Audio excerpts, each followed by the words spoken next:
الحمد لله نحمده ونستعينه ونستغفره ونؤمن به ونتوكل عليه ونعوذ بالله من شرور أنفسنا ومن سيئات أعمالنا من يهده الله فلا مضل له ومن يضلله فلا هادي له ونشهد أن لا إله إلا الله وحده لا شريك له ونشهد أن سيدنا ومولانا محمدا عبده ورسوله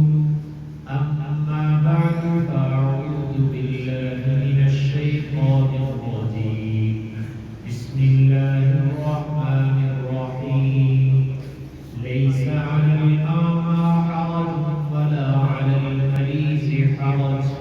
صدق الله وصدق رسوله النبي الكريم ونحن على ذلك من الشاهدين والشاكرين والحمد لله رب العالمين اللهم صل على سيدنا ومولانا محمد وبارك وسلم عليه يا رب صل وسلم دائما أبدا على حبيبك خير الخلق كلهم اللہ جل شانہ نے آیت کریمہ کے کسی حصے میں کچھ معذور لوگوں کے احکامات بیان فرمائے یقیناً میرے اور آپ کے ماحول میں صحت مند تندرست توانا مالدار یہ لوگ بھی موجود ہیں اور میرے اور آپ کے معاشرے اور سوسائٹی میں بیمار اور معاشی طور پر کمزور یا بدنی طور پر کمزور لوگ بھی موجود ہیں معاشرے میں یہ سارے لوگ موجود ہوتے ہیں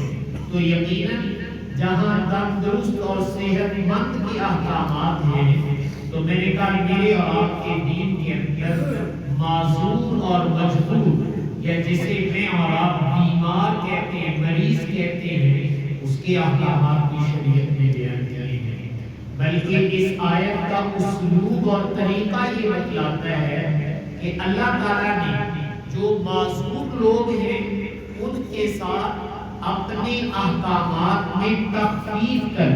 نرمی کر دیا کہ بھئی تم چونکہ معذور ہو بیمار ہو تمہارے لیے احکامات وہ نہیں ہیں جو تندرست کے لیے تندرست کے احکامات اور ہیں اور بیمار اور معذور کے لیے اللہ تعالیٰ نے اپنے احکامات میں نرمی پیدا کر یہ نرمی پیدا کر کے معاشرے کو ایک بات سکھانا مقصود ہے وہ یہ کہ جو بیمار ہے یا معذور ہے یا کمزور ہے جب اللہ تعالیٰ اپنے احکامات اور اپنے حقوق میں نرمی کا برتاؤ کر رہے ہیں تو اس کا مطلب یہ نکلا کہ اللہ تعالیٰ ان کی طرف خاص توجہ فرما رہے ہیں تو جب اللہ تعالیٰ خاص توجہ فرما رہے ہیں نرمی ان کے ساتھ کر رہے ہیں احکامات میں تبدیلی کر رہے ہیں تو انسانی معاشرے کو بھی بتایا جا رہا ہے کہ تمہارا رویہ تندرست کے ساتھ اور ہونا چاہیے اور بیمار اور معذور کے ساتھ تمہارا رویہ اور ہونا چاہیے اس کے ساتھ تمہارا بیہیویئر اور ہونا چاہیے تو میں نے کہا اللہ تعالیٰ نے معذورین کے احکامات کا تذکرہ جو ہے وہ اس آیت کے اندر کیا ہے ان میں سے ایک جسے میں اور آپ مریض یا بیمار کہتے ہیں اس کے احکامات کی شریعت میں بڑی تفصیل سے رسول پاک صلی اللہ علیہ وسلم نے ذکر کیے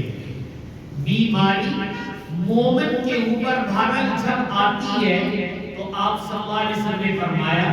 یہ اس کے گناہوں کا کفارہ بن جاتا ہے بلکہ ایک روایت میں آپ نے فرمایا کہ مومن پر جب بیماری آتی ہے تو چونکہ اس کے گناہوں کو صاف کرنے کے لیے ہوتی ہے تو اللہ تعالیٰ اس پر بیماری بھیجتے ہیں اور وہ زمین پر چل پھر رہا ہوتا ہے کہ اللہ نے بیماری کی وجہ سے اس کو گناہوں سے بالکل پاک اور صاف کر دیا کہ یہ بالکل میرا بندہ گناہوں سے پاک صاف ہو گیا اس بیماری کی وجہ سے، تو اللہ تعالیٰ آخرت کی جو سزا ہے، آخرت میں جو صفائی ہے جہنم کے ذریعے سے، اللہ ایمان والوں کی وہی صفائی دنیا میں دکھ تکلیف اور بیماری کے ذریعے سے کر دیتا ہے۔ تو اس لیے میں نے عرض کیا کہ بیماری بہرحال اللہ کی طرف سے آنے والی ایک حالت ہے، اگرچہ بیماری مانگنا نہیں چاہیے، مانگنی تو عافیت ہی چاہیے، لیکن اگر بیماری آ جائے تو میں نے کہا یہ اللہ کی طرف سے ہے اور اللہ تعالیٰ نے اپنے مومن بندے کی صفائی کا ذریعہ بنایا۔ بلکہ ایک روایت میں تو آپ نے یوں فرمایا کہ ہم تعالیٰ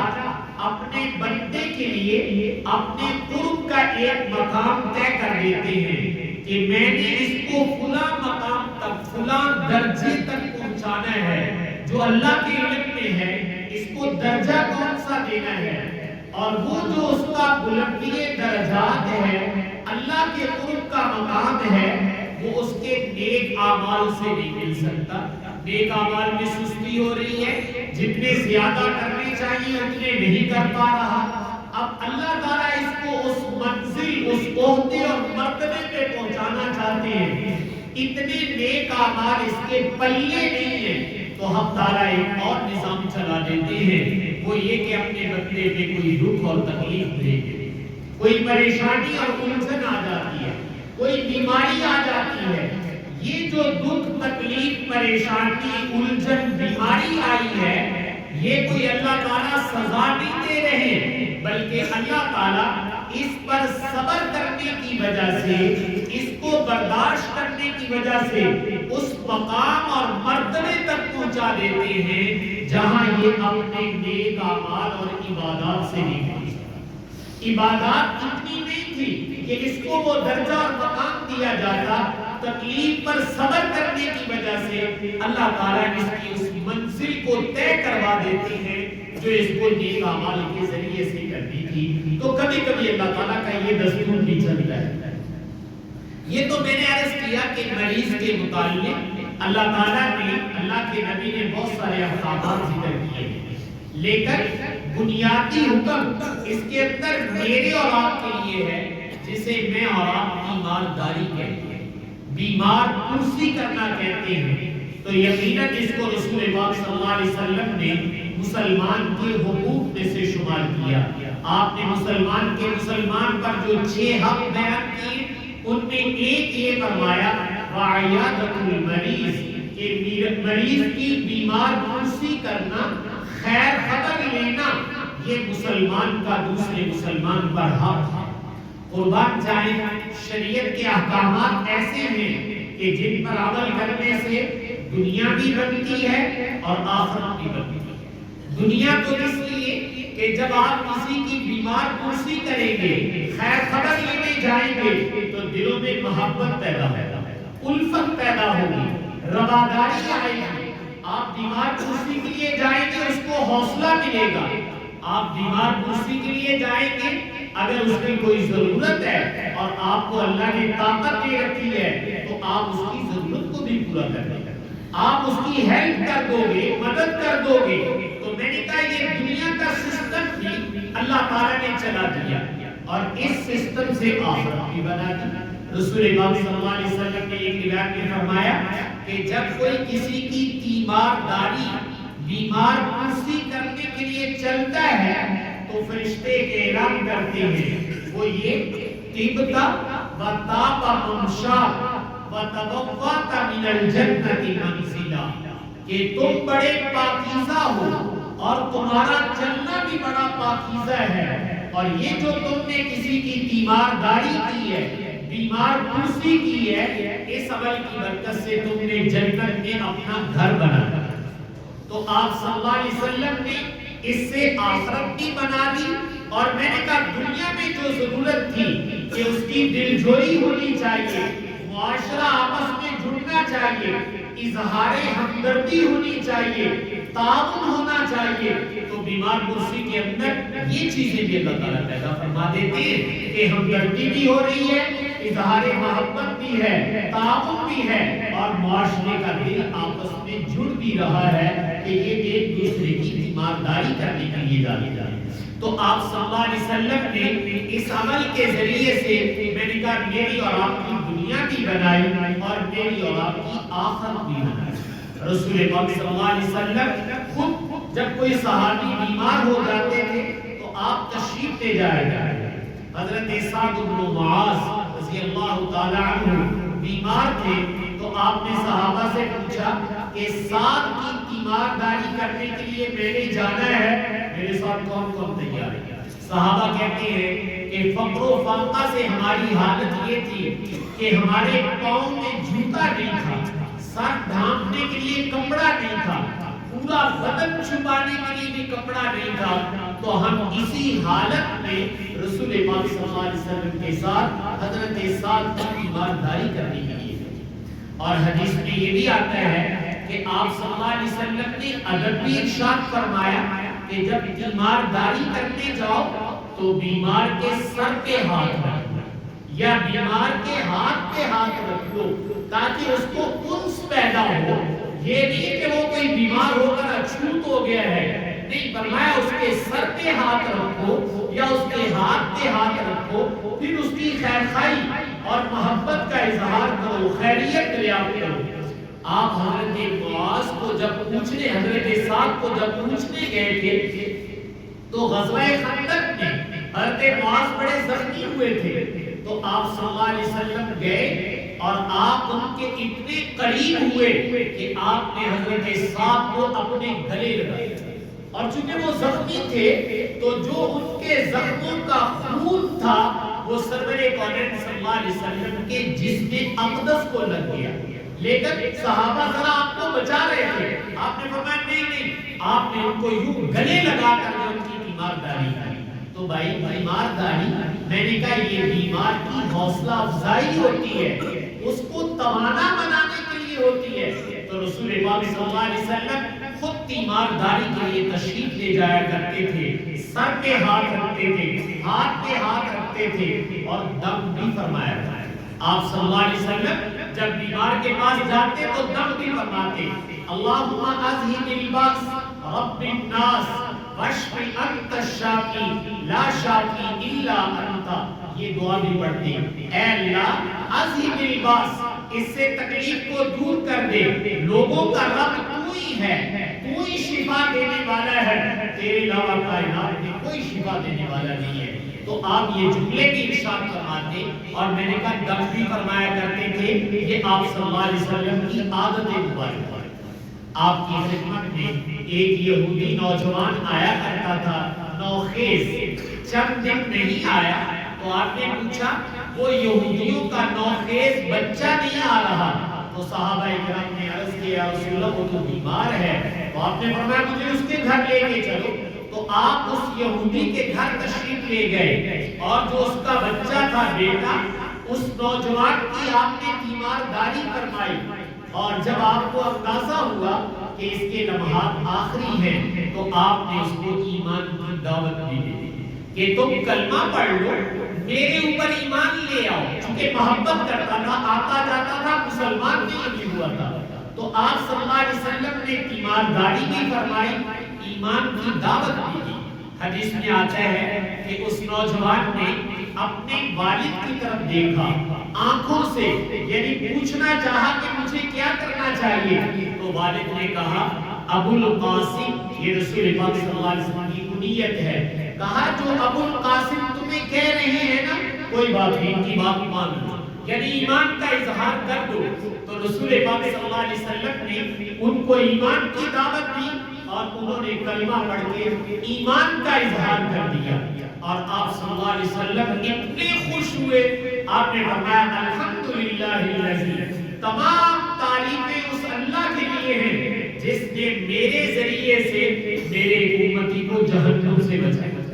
یہ ایمان لے آیا اور جہنم سے بچ گیا، تو آپ صلی اللہ علیہ وسلم نے اس پر اللہ تعالیٰ کی تعریف کی، شکریہ ادا کیا۔ تو آپ صلی اللہ علیہ وسلم تو غیر مسلم کی بھی تیمارداری کرنے کے لیے تشریف لے جاتے تھے کہ جائے کہ مسلمان ہو. تو اس لیے میں نے عرض کیا ہے کہ تیمارداری جو ہے یہ مسلمان کے حقوق میں سے ہے اور اس کو دین کا حصہ سمجھنا چاہیے کہ یہ بھی میرے اور آپ کے دین کا حصہ ہے. آپ نے اس پر اتنے فضائل ارشاد فرمائے ہیں. ایک روایت میں آپ نے فرمایا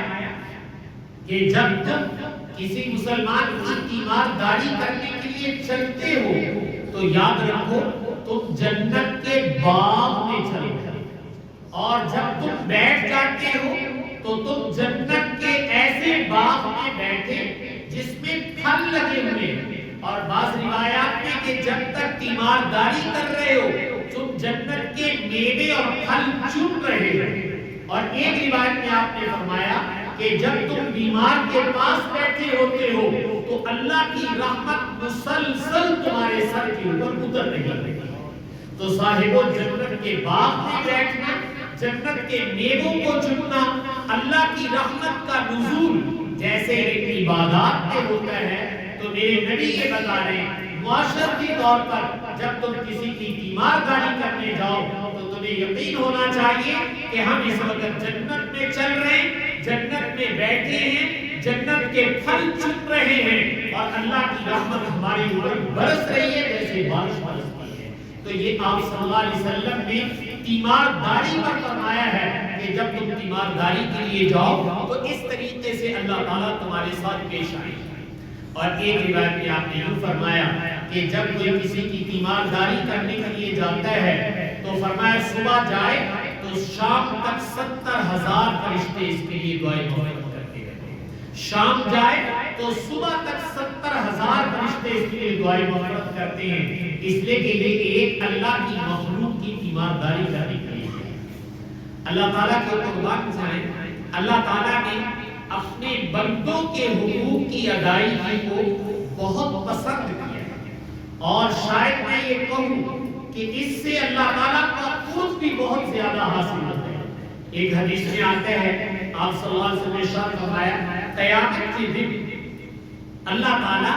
بعض بندوں سے کہیں گے کہ میرے بندے میں بیمار ہوا تھا اور تم میری تیمارداری کرنے نہیں آئے. تو بندہ عرض کرے گا باری تعالیٰ آپ تو رب العالمین تھے, آپ کیسے بیمار ہو سکتے ہیں, آپ تو ہر عیب سے پاک ہیں, آپ تو رب العالمین تھے, میں آپ کی تیمارداری کیسے کرتا. تو حق تعالیٰ ارشاد فرمائیں گے ہمارا فلاں بندہ بیمار تھا, اگر تم اس کی تیمارداری کرنے آتے تو مجھے بھی اپنے بندے کے پاس پاتا. تو اللہ تعالیٰ نے کتنا بڑا درجہ کر دیا ہے کہ اللہ تعالیٰ یہ کہہ رہے ہیں کہ اگر تم میرے بندے کی تیمارداری کرتے ہو تو یوں سمجھو جیسے تم نے اپنے اللہ کی تیمارداری. اور اسی کے ساتھ آپ نے دو باتیں اور ارشاد فرمائی. اللہ تعالیٰ بعض بندوں سے کہیں گے کہ میں بھوکا تھا, تم نے مجھے کھانا کیوں نہیں کھلایا. تو بندہ پھر کہے گا انت رب العالمین, آپ تو سب کائنات کو پالنے والے ہیں, آپ کو کھانا کیسے کھلایا جا سکتا, آپ تو اس سے پاک تھے. تو اللہ تعالیٰ کہیں گے میرا فلاں بندہ بھوکا تھا, اگر تم اس کو کھانا کھلاتے تو مجھے بھی اپنے بندے کے پاس پاتے. اور اسی طرح پیاس کے بارے میں بھی اللہ تعالیٰ فرمائیں گے اگر تم میرے فلاں بندے کو پانی پلا دیتے تو مجھے بھی اپنے بندے کے پاس پاتے. تو اس لیے بھائیو تیمارداری کرنا میں نے کہا یہ بہت اونچا عمل ہے. رسول پاک صلی اللہ علیہ وسلم صحابہ کرام اس کا بہت اہتمام کیا کرتے تھے کہ بیمار کے پاس جائیں تو بیمار کی تیمارداری کریں, خیر خبر کریں, جو خدمت ہو سکتی ہے وہ اس کی خدمت کریں. لیکن یاد رکھیے گا شریعت نے ہر چیز کے آداب رکھے ہیں, ان آداب کی رعایت کرنا بھی ضروری ہے. جب میں اور آپ کسی کی بیمار کرسی کے لیے جائیں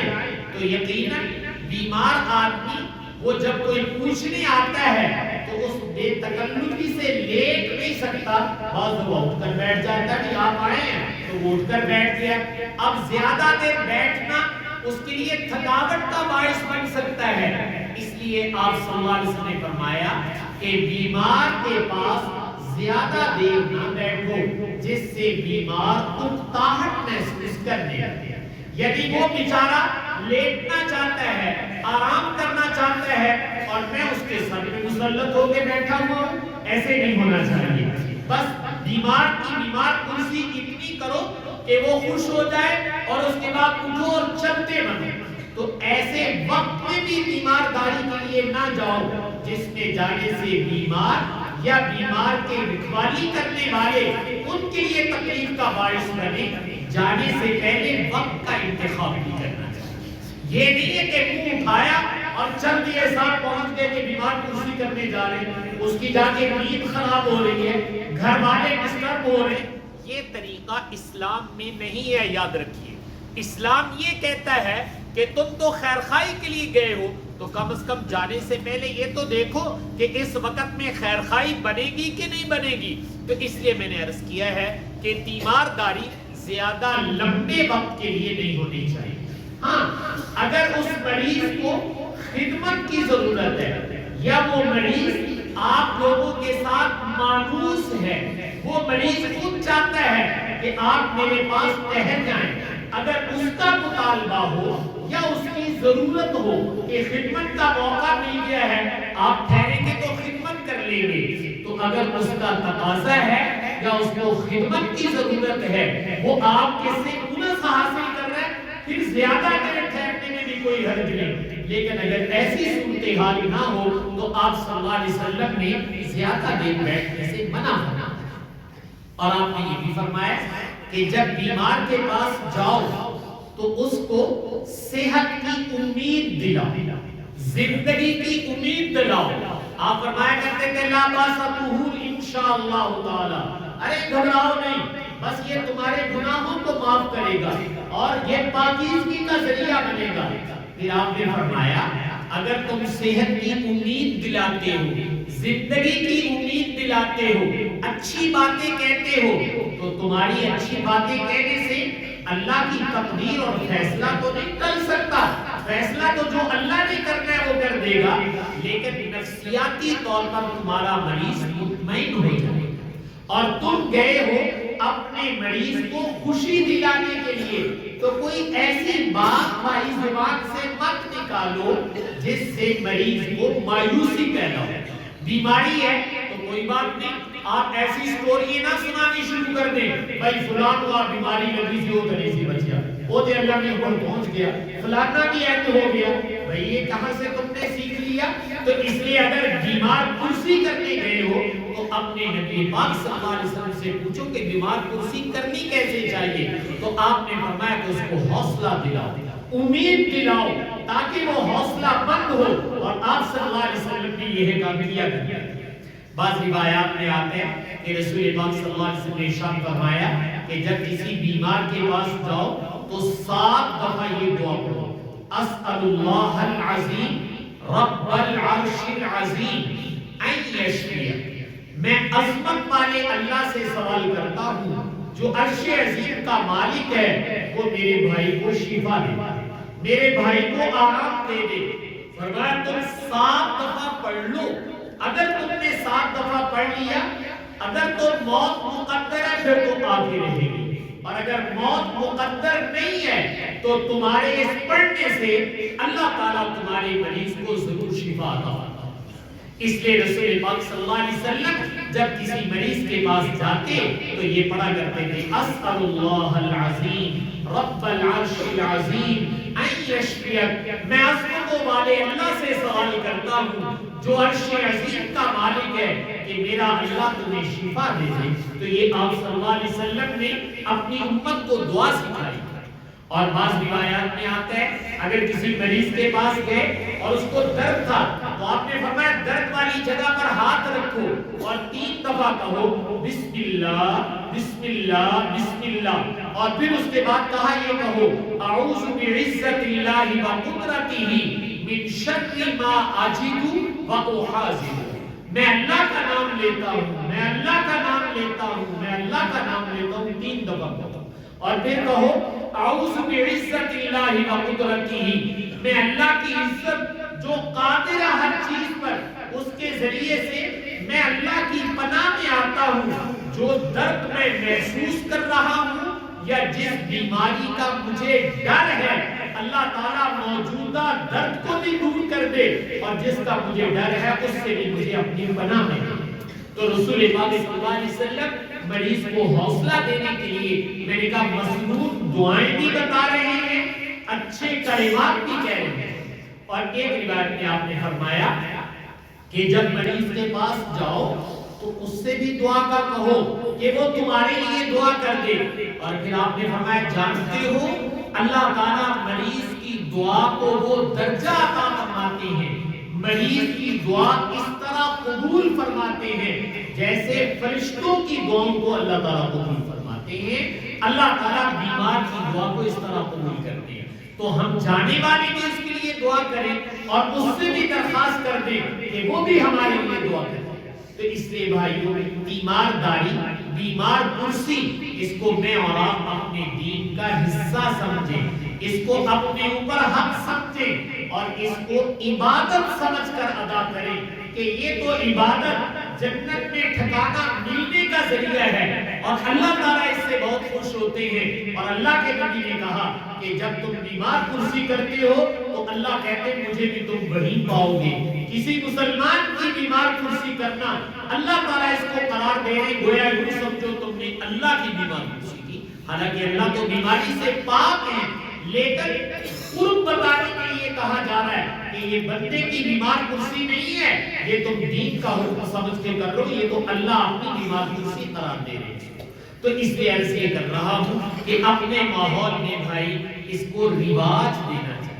اس کو دین بتانا چاہیے، اس کو مسلمانوں کا حق سمجھنا چاہیے۔ تو جب ہم اپنی معاشرتی طور پر یہ چیزیں اپنے اندر قائم کریں گے تو آپ دیکھیں گے یہ میرے اور آپ کے لیے سعادتوں کا ذریعہ بنے گا۔ گھروں میں بیمار ہو جاتے ہیں، اکتاہٹ بھی محسوس کرنی چاہیے، دل و جان سے اپنے لیے سعادت سمجھنی چاہیے کہ اللہ تعالیٰ نے ہمیں بوڑھے والدین، اپنے اعزاء اقربا، ان کی خدمت کا موقع دے دیا ہے۔ ارے میاں میں بھی تو صاحب فراش ہو سکتا تھا، اگر اللہ نے مجھے خدمت کا موقع دیا ہے تو میں نے کہا اس کو اپنے لیے سعادت سمجھا جائے، اپنے اوپر کبھی بھی اس کو بوجھ نہیں سمجھنا چاہیے۔ حق تعالیٰ سے دعا ہے کہ حق تعالیٰ مجھے آپ کو عمل کرنے کی توفیق عطا فرمائے۔